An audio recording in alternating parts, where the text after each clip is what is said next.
Hello everyone.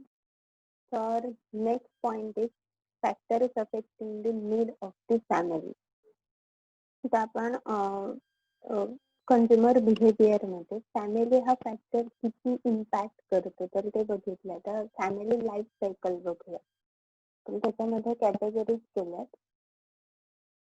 पहिली आहे marital status, नंतर size of the family, market status, age of family members, employment status आणि income level. First stage जी आहे तर ती फॅमिली लाईफ जी आहे तर ती 5 स्टेजेस मध्ये डिवाइड केली आहे. सो फर्स्ट स्टेज आहे बॅचलरहुड. This stage consists of young single man or woman living separate from their parents and is independent. They have left home either to pursue high education or to seek employment. They spend most of their income on entertainment, rent, food, clothes, ownership of vehicles, personal care items, basic furniture, and kitchen equipment and appliances, etc. Since they have no financial obligations, they have sufficient disposable income. Therefore, marketers find them a profitable segment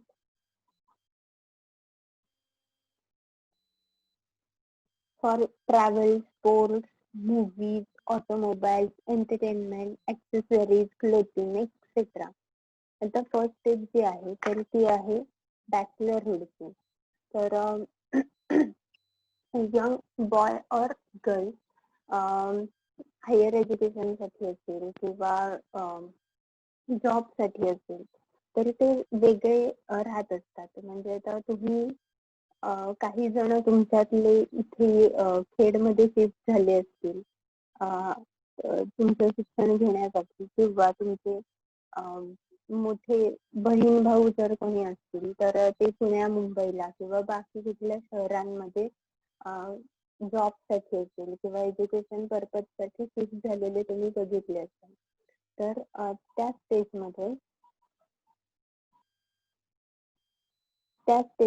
ते त्यांची कामं जी आहेत तर ते स्वतः करत असतात.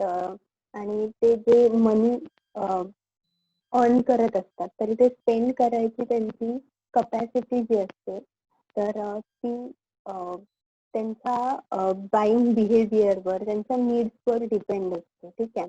म्हणजे गाड्या घेणं, मूव्हीज बघणं, त्याच्यानंतर ट्रिप्सला जाणं, अशा वेगवेगळ्या गोष्टी बॅचलरहुड मध्ये करत असतात. त्यांच्या गरजा वेगळ्या असतात. त्याच्यानंतर फॅन्सी क्लोथ्स असतील किंवा रेंट मध्ये आणि फूड मध्ये पैसे जास्त स्पेंड होतात. तर हे आहे बॅचलरहुड स्टेज. नेक्स्ट स्टेज जी आहे तर ती हनीमूनर्सची स्टेज आहे. दिस stage includes newly married couple and continues till the first child is born. Usually, both the spouses are working, hence they have higher income available for spending and saving. The newly married couple is ordered to set up their house, has to spend on kitchen appliances, household furnishing, electronic items, uh, utensils, uh, accessory items, etc. They also believe in spending to get a great extent on movie tickets, holidays, expensive clothes, restaurants, etc. आता ही stage कोणासाठी consider केली आहे जर जे newly married couple आहेत until the first child is born तर त्यांचे जे एक्सपेन्सेस जे आहेत तर ते एक्सपेन्सिव्ह क्लोथ्स किंवा रेस्टॉरंट मध्ये जाणं असेल, हॉलिडेज आहेत किंवा वीकेंडला मूवी किंवा नाटक असेल किंवा अगदीच नाही तर शॉर्ट ट्रिप्स असतील. त्याच्यानंतर हाऊस होल्ड अप्लायन्सेस, मग त्याच्यामध्ये इलेक्ट्रॉनिक गॅजेट्स किंवा इलेक्ट्रॉनिक आयटम्स आले जाते की ते त्यांच्या घराचा सेटअप करत असतात. ठीक आहे. मग त्याच्यामध्ये वॉशिंग मशीन असेल, रेफ्रिजरेटर असेल, हीटर असेल, अशा बऱ्याच गोष्टी. तर त्यांचे बाईंग बिहेवियर जे आहे तर ते चेंज झालेलं असतं. आपण लास्ट एका पॉइंट मध्ये बघितलं होतं की बॅचलरहुड आणि मॅरिड पर्सनचं बाईंग बिहेवियर. तर बॅचलर पर्सनचं बाईंग बिहेवियर मध्ये म्हणजे फूड प्रिपरेशन मध्ये इन्स्टंट फूड परचेस करतात ती लोक, ठीक आहे. आणि तेच मॅरिड पर्सन जे आहेत तर ते काय करतात की इन्स्टंटच्या ऐवजी रॉ फूड म्हणूया आपण की सगळ्या भाज्या वगैरे असतील तर त्या परचेस करून फूड ऍक्च्युअली प्रिपेअर करतात. कारण त्यांच्याकडे रिस्पॉन्सिबिलिटी पण असते आणि दुसरी गोष्ट म्हणजे त्यांना मनी सेव्ह करण्यासाठी ते ही गोष्ट जी आहे की इन्स्टंट फूड मध्ये थोडे पैसे जास्त जातात. तर त्याच्याऐवजी त्याच पैशांमध्ये पूर्ण फॅमिलीचं फूड जे आहे तर ते बनवू शकतं. तर ह्या पर्स्पेक्टिव्हने त्यांचे बाईंग बिहेवियर वेगळे असतात. थर्ड स्टेज जी आहे तर ती आहे पॅरेंटहुड. This stage includes married couples with one or more children, as this stage extends to a family long period. Therefore, the couple faces various changes in lifestyle and their consumption pattern. आता पॅरेंटहुड जर consider केलंय किंवा 2 children असतील त्याला हा खूप long period साठीचा long life स्पॅनचा period आहे. तर त्याच्यामध्ये आता 3 स्टेजेस मध्ये डिवाइड केलंय. फुलनेस 1 त्याच्यामध्ये married couple with youngest children under 6 years of age. During this stage, expenses are high in upkeeping of children. The family spends on baby food, clothes, medicines, doctor visits, toys, games, school admission, etc. Hence, the marketer has vast potential as the parents are always ready to spend on for their children. आता fullness 1 ही जी stage आहे तर त्याच्यामध्ये child जे 6 years पर्यंत म्हणजे 0 to 6 ह्या age मधलं जे चाइल्ड आहे तर त्याचं पॅरेंटहुड ह्याच्यामध्ये कन्सिडर केलंय की त्याच्यामध्ये चिल्ड्रनच्या अपब्रिंगिंग साठी लागणाऱ्या गोष्टी ज्या आहेत मग त्याच्यामध्ये बेबी फूड आहे, क्लोथ्स आहेत आणि मेडिसिन्स आहेत, डॉक्टर व्हिजिट्स आहेत, त्याच्यानंतर खेळणी आहेत, मग प्ले स्कूल असेल, मग पुढे KG, नंतर फर्स्ट, तर ह्या सगळ्याचं ऍडमिशन आहे. तर ह्या सगळ्या गोष्टींमध्ये त्यांचे मनी जे आहेत तर ते जास्तीत जास्त स्पेंड होत असतात.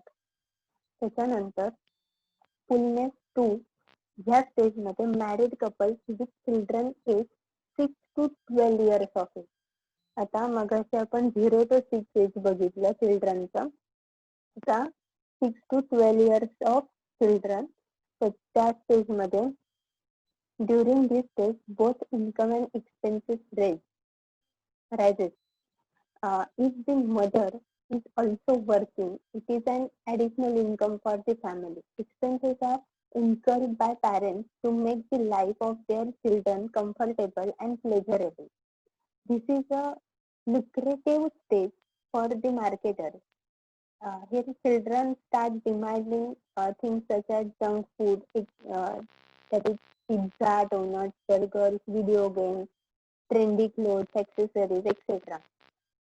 आता 6 एज पर्यंतचे जे काही चिल्ड्रनच्या रिलेटेड चॉईसेस आहेत त्यांच्या क्लोथ्स असतील, त्यांचे टॉयज असतील, काही त्यांचं फूड असेल तर ती चॉईस जी असते तर ती पॅरेंट्सची असते, ठीक आहे. ते 6 to 12 years पर्यंतच्या चिल्ड्रनच्या त्यांचं ऑब्झर्वेशन किंवा त्यांचं अडॉप्टेशन लेवल जे आहे तर ती इन्क्रीज झालेली असते. त्यांचे ओपिनियन्स, त्यांच्या डिमांड बिल्ड झालेले असतात. तर अशा वेळेला त्यांना जंक फूड आपण ते कन्सिडर करतो की पिझ्झा, बर्गर किंवा व्हिडिओ गेम, त्याच्यानंतर क्लोथ जे आहेत मग ते कार्टूनचे असतील किंवा अजून काय, त्याच्यानंतर शूज आहेत की ते कुठल्या कलर असेल, त्याचा टाईप असेल, तर ह्याच्यामध्ये पण ते खूप जास्त सिलेक्टिव्ह झालेले असतात. आणि मग त्याच्यामुळे ते एक्सपेन्सेस जे आहेत तर ते खूप जास्त इन्क्रीज होतात. त्याच्यानंतर एज्युकेशनल रिलेटेड मनी जो आहे तर तो खूप स्पेंड होत असतो. कारण 6 ते 12 वर्ष बघितलं म्हणजे तो जे चिल्ड्रन आहेत तर ते फर्स्ट स्टँडर्ड पासून ते फिफ्थ स्टँडर्ड पर्यंत, सिक्स स्टँडर्ड पर्यंत आपण कन्सिडर करू शकतो. मग त्यांच्या स्कूलच्या फीज असतील, मग त्यांचे स्कूलला जाण्याचे काही ट्रॅव्हलिंग एक्सपेन्सेस आहेत किंवा एज्युकेशन रिलेटेड काही गोष्टी आहेत, बुक्स आहेत, नोटबुक्स आहेत, तर हे एक्सपेन्सेस जे आहेत तर ते इन्क्रीज होत जातात. त्याच्यामध्ये एक त्यांनी मेन्शन केलंय की म्हणजे पॅरेंट्स मध्ये फादर अर्निंग असतात, मदर पण अर्निंग जर असेल तर ते ऍडिशनल इन्कम होतं फॅमिलीसाठी. कारण एक्सपेन्सेस जे आहेत तर ते इन्क्रीज होत असतात. तर त्याच्यामुळे तो एक हेल्पिंग हँड असतो. नेक्स्ट थर्ड स्टेज जे आहे फुल nest 3, married couples with teenage children. In this stage, children are either staying with their parents or stay away, or one of them have started working. This leads to higher income accompanied by higher expenses. To durable goods brought bought in fullness one stage are now replaced. Hence, the family purchases new car, investment in real estate, luxurious electronic items. Marketers have a great potential to encash. आता fullness 3 stage मध्ये 12 नंतर after age 12 त्यांचे चिल्ड्रनचे expenses जे आहेत तर ते increase झालेले असतातच. त्याच्यानंतर आपण 20-22 पर्यंत जर ते किड्स जे आहेत, चिल्ड्रन जे आहेत तर ते कन्सिडर केले तर ते हळूहळू कमवायला लागलेले असतात किंवा ते सेपरेट होतात फॅमिली पासून. मग ते जॉब साठी असतील किंवा शिक्षणासाठी असेल, मग त्यांना त्यांचे एक्सपेन्सेस म्हणजे आपण काय बोलू, पॉकेट मनी जो आहे मंथली तो दिला की पॅरेंट्सचं काम संपतं. मग त्यांच्यासाठी त्यांना जास्त एफर्ट्स घ्यायला लागत नाही. कारण टीनेज मध्ये चिल्ड्रन जे आहेत तरी ते स्वतः डिसिजन घ्यायला लागलेले असतात की कुठला कोर्स करायचा आहे, कुठल्या फील्ड मध्ये ग्रॅज्युएशन करायचंय, करिअर कशात बिल्ड करायचंय, ह्या वेगवेगळ्या गोष्टी आहेत. मग एक स्टॅबिलिटी आलेली असते किंवा त्यातलाच एखादा जर जॉब करत असेल तर इन्कम लेवल फॅमिलीची वाढते आणि मग फॅमिलीचं बाईंग बिहेवियर बघितलं तर व्हेकल परचेस केलं जातं किंवा लक्झरियस इलेक्ट्रॉनिक आयटम्स, मग त्याच्यामध्ये अगदी लॅपटॉप पासून आयफोन किंवा अजून बाकीच्या काही गोष्टी असतील किंवा रिअल इस्टेट मध्ये इन्व्हेस्टमेंट केली जाते. नेक्स्ट जे आहे fourth stage, post parenthood stage. This is a stage when children have left home either for education or employment. This is also called the empty nest stage. Post-parenthood can be further subdivided into two stages. Empty nest 1.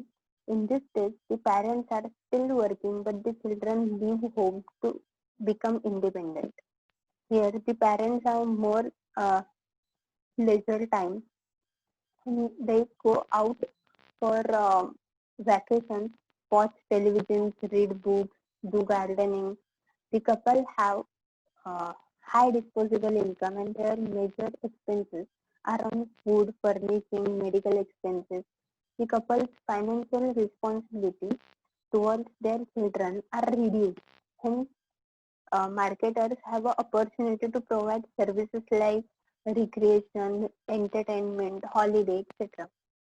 ह्या स्टेजमध्ये आपण मगाशी जी stage बघितली तर त्याच्यामध्ये partially responsibility राहते fullness 3 मध्ये. ठीक आहे. ह्या स्टेजमध्ये की चिल्ड्रन जे आहेत ते कम्प्लिटली सेपरेट झालेले असतात. हायर एज्युकेशन साठी असतील किंवा त्यांच्या जॉबसाठी म्हणून असतील, की जेणेकरून त्यांची रिस्पॉन्सिबिलिटी जी आहे किंवा त्यांना फायनान्शियल सपोर्ट द्यायची रिस्पॉन्सिबिलिटी जी आहे पॅरेंट्सची, तर ती कमी होते. कारण मुलं स्वतः कमवायला लागलेली असतात आणि अशा वेळेला त्यांच्याकडे जे इन्कम लेवल आहे तर त्याची स्पेंडिंग कपॅसिटी जी आहे तर ती वाढते. मग त्याच्यासाठी ते काय करतात की ट्रिप प्लॅन करतात किंवा एंटरटेनमेंट आहे किंवा फूड आहे, फर्निशिंग आहे किंवा मेडिकल एक्सपेन्सेस जे आहेत तरी ते वाढलेले असतात त्या पॅरेंट्सचे. कारण त्यांचं सुद्धा एज कन्सिडर केलं तर ते साधारण 50च्या आसपास असतं. Next emptiness 2. In this stage, there is drastically drop in couples' income because they have retired from their service and are dependent on pension, investment, and their savings. Then children stay separate, and therefore the parents live on their own. Some of them get themselves re-employed. They also spend more on medical expenses, products which aid their health, sleep, digestion.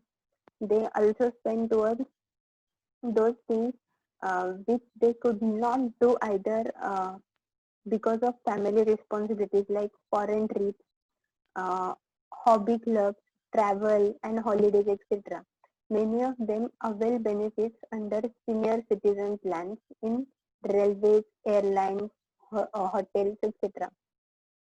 आता एमटीएनएस 2 जर consider केलं तर ह्याच्यात त्यांची income capacity जी आहे तर ती संपलेली असते, म्हणजे रिटायर झालेले असतात ते. तर त्याच्यामुळे त्यांना त्यांचे पेन्शन जे आहेत किंवा इन्व्हेस्टमेंट आणि सेव्हिंग जे आहेत तर त्याच्यावर त्यांना जगायला लागत असतं. चिल्ड्रन कम्प्लिटली सेपरेट झालेले असतात, न्यूक्लिअर फॅमिली आपण म्हणू शकतो.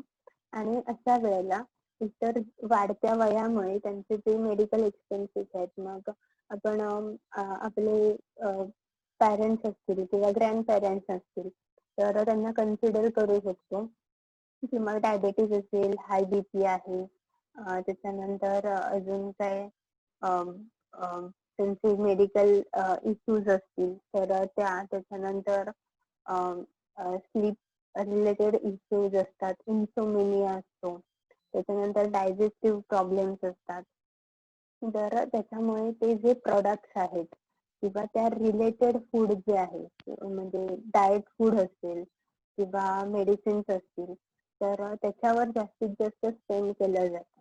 त्याच्यानंतर त्यांचे जे सेव्हिंग्स आहेत तर त्यांची राहिलेली स्वप्न आपण म्हणू शकतो की फॅमिली रिस्पॉन्सिबिलिटीमुळे त्यांना ती कम्प्लीट करता आलेली नसतात.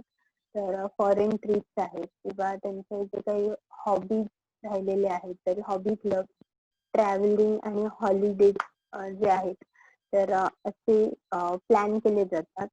आणि दुसरं की त्यांना सिनियर सिटीजनचा बेनिफिट मिळतो, मग रेल्वे, एअरलाईन्स किंवा हॉटेलमध्ये सुद्धा, तर ते तो अवेल करतात. नेक्स्ट आहे dissolution. This stage is also non as the solitary survivor stage. This stage occurs when one of the couple dies. In this stage, one tends to have lower income, follow simple patterns, needs greater medical care and minimum shopping, and is very economical. Here the income is generally investments made earlier or pension. या stage मध्ये त्या couple मधला कुठला तरी एक person जो आहे तर त्याची डेथ झालेली असते. तर त्याच्यामुळे दुसरा पर्सन जो आहे तर तो त्याचं एकतर इन्कम लेवल जे आहे तर ती खूप लो झालेली असते. सर्वायवल साठी त्यांना पेन्शनवर डिपेंड राहायला लागत असतं किंवा ते त्यांचे जे काही सेव्हिंग आहेत ते, आणि त्याच्यामुळे त्यांचं स्पेंडिंग कॅपॅसिटी जी आहे तर ती खूप कमी झालेली असते, आणि खूप गरजेपुरती गोष्टी ज्या आहेत तर त्या तेवढ्याच परचेस केल्या जात असतात. तुमच्या ग्रँड पॅरेंट्सचं एक्झाम्पल तुम्ही कन्सिडर करू शकता की आता साधारण 70-75च्या पुढे त्यांचं एज असतं. तर त्यांचे जे स्पेंडिंग बिहेवियर आहे किंवा बाईंग बिहेवियर आपण म्हणू शकतो, तर ते कशात स्पेंड केले जातात ते रुपयाचा सुद्धा हिशोब करत असतात. ठीक आहे. आता नेक्स्ट आहे size of the family. The requirement of family depends on the size. Larger the size of family, greater is the need of the family, and vice versa. The kind of products the family purchase also depends on the family. आता family ची size केवढी आहे, तर 3 जणांची family असेल तर त्यांच्या गरजा खूप कमी असणार आहेत. खूप मोठी फॅमिली असेल, ग्रँड पॅरेंट्स आहेत, पॅरेंट्स आहेत, चिल्ड्रन्स आहेत, ग्रँड चिल्ड्रन्स असतील, तर अशा फॅमिलीच्या गरजा खूप जास्त असतात, कारण प्रत्येकाची रिक्वायरमेंट वेगवेगळी असते. Social class. Definition of social class is a status hierarchy by which groups and individuals are classified on the basis of esteem and prestige.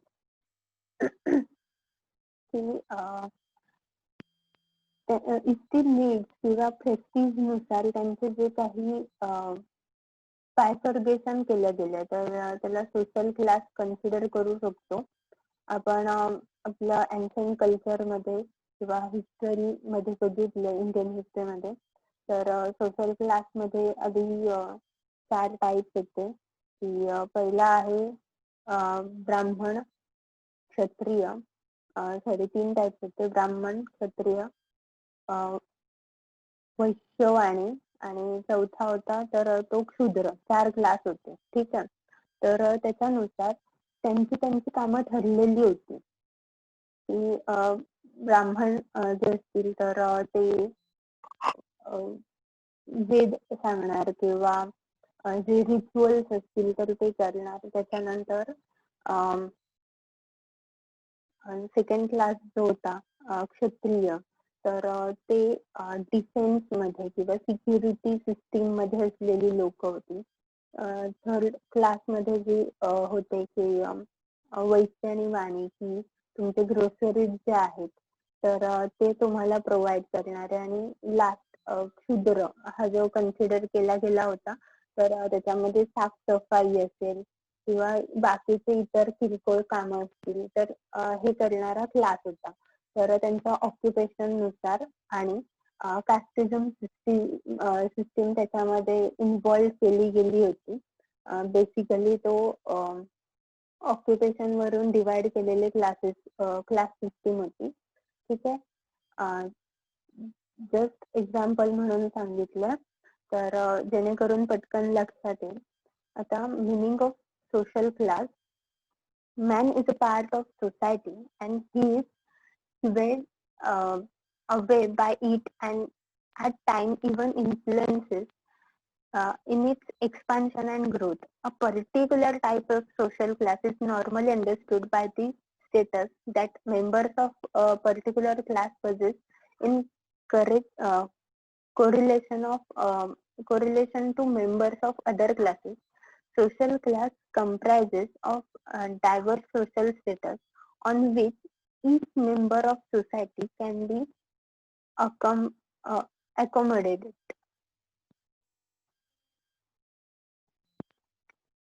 Marketers presume that individual in one class purchase distinct goods from different retail outlets, and for various reasons that individual in other classes. Individuals are categorized into various social classes depending upon their lifestyle, income, preference, occupation, wealth, education, etc.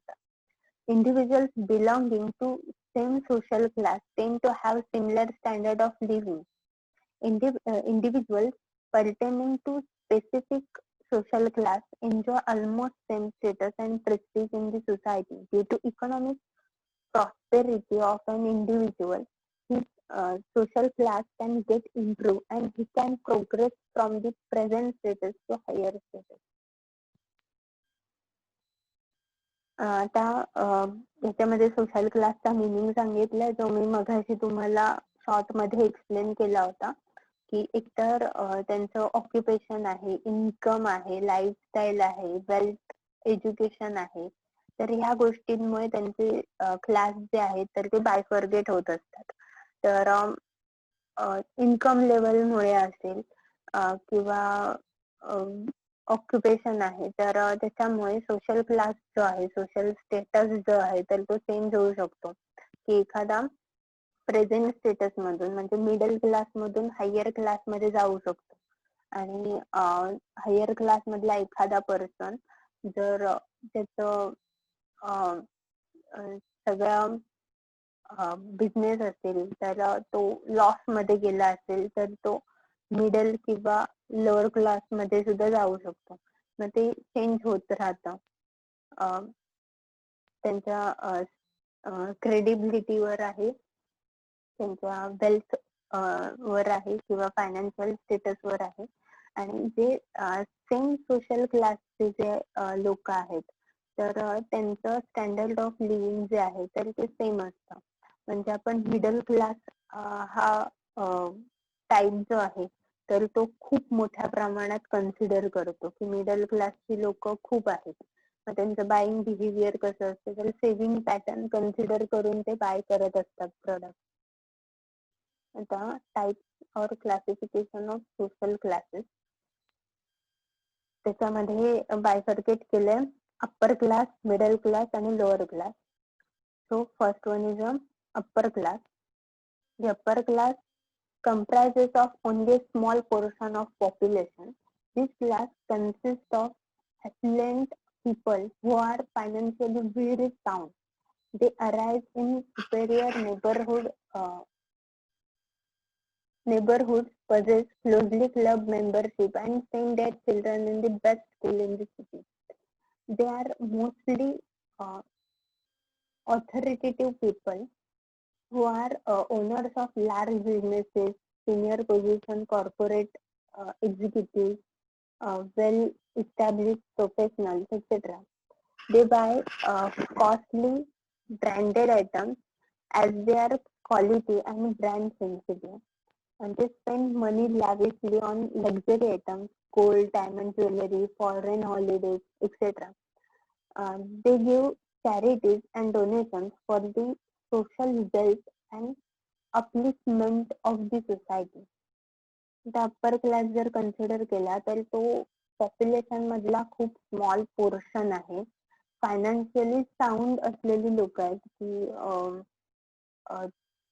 म्हणजे अगदी consider करायचं झालं तर समोर नावं जर घेतली तर अंबानी फॅमिली आहे किंवा अगदी फिल्म इंडस्ट्रीमध्ये बघितलं तर शाहरुख खान आहे, सलमान खान आहे. तर हे फायनान्शियली खूप साऊंड लोक आहेत की त्याच्यानंतर त्यांचे एक्सपेन्सेस आहेत किंवा त्यांचे चिल्ड्रन बघितले तर ते एकतर फॉरेन ला जाऊन शिकत असतात किंवा सिटी किंवा इंडिया मधल्या बेस्ट स्कूल आणि कॉलेजेस मध्ये शिकत असतात. त्याच्यानंतर ही लोक जी आहेत तर ते तर बिझनेसेस मधली किंवा कॉर्पोरेट मध्ये सिनियर पोझिशन वर असलेली लोक आहेत किंवा वेल इस्टॅब्लिश प्रोफेशनल्स आहेत. मग त्याच्यामध्ये लॉयर झाले, डॉक्टर झाले किंवा फिल्म इंडस्ट्रीतले लोक आले. हे ब्रँड सेन्सिटिव्ह असतात. आपण ब्रँड बद्दल डिस्कस केलंय प्रिव्हियस टॉपिक मध्ये की स्पेसिफिक ब्रँड किंवा हाय कॉस्ट प्रोडक्ट जे असतात तर ते परचेस करतात. त्याच्यानंतर मनी स्पेंड कशावर होतो तर लॅविश आणि लक्झरी आयटम्स असतात. Mobile phone, car, gold, diamond jewellery, foreign holidays etcetera. Middle class जर कन्सिडर केला, a large chunk of population belong to middle class. This class is growing enormously. This class comprises of owner of medium-sized business, salaried people at a middle-level executive position, professionals like lawyers, chartered accountants, doctors, etc. They possess income from professional fees, profits, salaries, etc. They desire better things in life. They wish to be successful and buy products which reflects their social status. They have restricted income and they try to copy of lifestyle of upper class, buying products that are same to the products bought by the upper classes. The middle class हा जर बघितला तरी population मधला सगळ्यात मोठा part आहे. तर त्याच्यात सॅलरीड पीपल आहेत, म्हणजे जे जॉब करणारी लोक जे आहेत किंवा मीडियम स्केल बिझनेस पर्सनल आहेत किंवा मिडल लेवल एक्झिक्युटिव्ह आहेत, कॉर्पोरेट सेक्शन मधले प्रोफेशनल्स आहेत, लॉयर्स किंवा सीए, डॉक्टर्स. तर त्यांचं इन्कम लेवल एकतर सॅलरी, प्रॉफिट किंवा फी ह्याच्यातून मिळत असतं. त्यांना बेटर स्टँडर्ड ऑफ लिव्हिंगचे डिझायर असतं आणि म्हणून ते अप्पर क्लासच्या लोकांना कॉपी करत असतात. पण ऑफकोर्स त्यांचं बजेट जे आहे तर ते कन्सिडर करून. त्याच्यानंतर लोअर क्लास जर कन्सिडर केला तर हा पण पॉप्युलेशन मधला ह्यूज एरिया आहे. दिस class comprises of factory labor, skilled and semi-skilled workers, clerks, lower level supervisors, etc. Lower class consists of people who are normally less educated or uneducated. They buy products in small quantities and only those products which are required to fulfill basic necessities to survive. They afford products which have low price and they generally purchase loose and unbranded products. तर lower क्लासचा पण huge area आहे population मधला. तर त्यांचं buying behaviour जर बघितलं तर त्यांच्या बेसिक नीड्स ज्या आहेत तर त्या फुलफिल करण्यासाठी त्यांचं बाईंग बिहेवियर असतं. आणि ह्याच्यामध्ये कोण कन्सिडर केलंय तर लेबर, वर्कर्स किंवा clerk, lower level supervisors etcetera. की त्यांचं इन्कम लेवल खूप कमी आहे किंवा ते डेली बेसिसवर काम करतात. तर मग अशी लोक जी आहेत तर ते त्यांचं फूड साठी पण त्यांना म्हणजे दिवसभर कष्ट करतात, संध्याकाळी त्यांच्या हातात जे पैसे मिळतात तर त्याच्यातून ते रात्रीच्या खाण्यासाठी त्यांच्या जेवणासाठीचे जे काही म्हणजे काय तांदूळ, गहू, डाळ, तूप, भाजी काय असेल तर ते त्याच्यावर स्पेंड करत असतात. मग ह्याच्यात ब्रँड वगैरे कुठेही नाही. ते सगळ्यात स्वस्त आहे तर ते प्रॉडक्ट ते परचेस करतात, कारण त्यांना त्यांच्या बेसिक नीड्स ज्या आहेत तर त्या फुलफिल करणं जास्त इम्पॉर्टंट असतं. ठीक आहे. पुढच्या लेक्चरला आपण सोशल स्ट्रॅटिफिकेशन बद्दल बघूया.